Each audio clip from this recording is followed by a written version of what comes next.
नमस्कार, न्यूज मराठी 24/7 मध्ये मी श्रुती आपलं स्वागत करते। आणि आता आपण पाहणार आहोत बीडहून गुन्ह्याविषयक ही बातमी।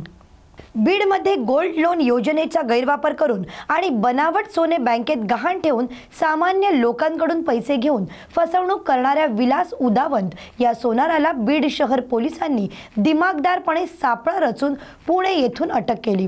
हा गैरव्यवहार करून आरोपीने अवघ्या 2 महिन्यात तब्बल 2.5 कोटी रुपयांचे घबाड जमा केले।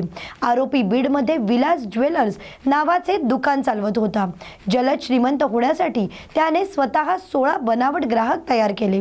या ग्राहकांना बनावट सोने देऊन त्यांना ते बँक ऑफ बडोदा या बँकेत गहाण ठेवले। सोन्याचे परीक्षण करणारा म्हणून त्याने हे बनावट सोने खरे असल्याचे भासवून बँकेची फसवणूक केली।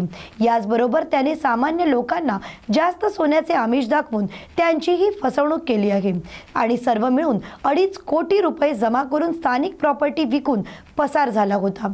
या प्रकरणात बीड शहर पोलीस ठाण्यात गुन्हा दाखल झाल्यानंतर पोलीस आरोपीच्या मागावर होते। मिळालेल्या गुप्त माहितीनुसार तो पुण्यात देहूगाव येथे व्यंकटेश ज्वेलर्स नावाचे दुकान चालवत असल्याचे समजले। मोबाईल लोकेशनवरून पोलिसांनी त्याचा शोध घेतला आणि पुण्यातून त्याला ताब्यात घेतले। यावेळी त्याच्या ताब्यातून 18 किलो सोने आणि चांदी जप्त करण्यात आले आहे। या घटनेवरून पोलिसांनी नागरिकांना अशा आमिषांना बळी न पडण्याचे आवाहन केले आहे। तसेच सर्व बँकांना सोन्याचे परीक्षण करण्याची पूर्ण खात्री करून घेण्याच्याही सूचना दिल्या आहेत।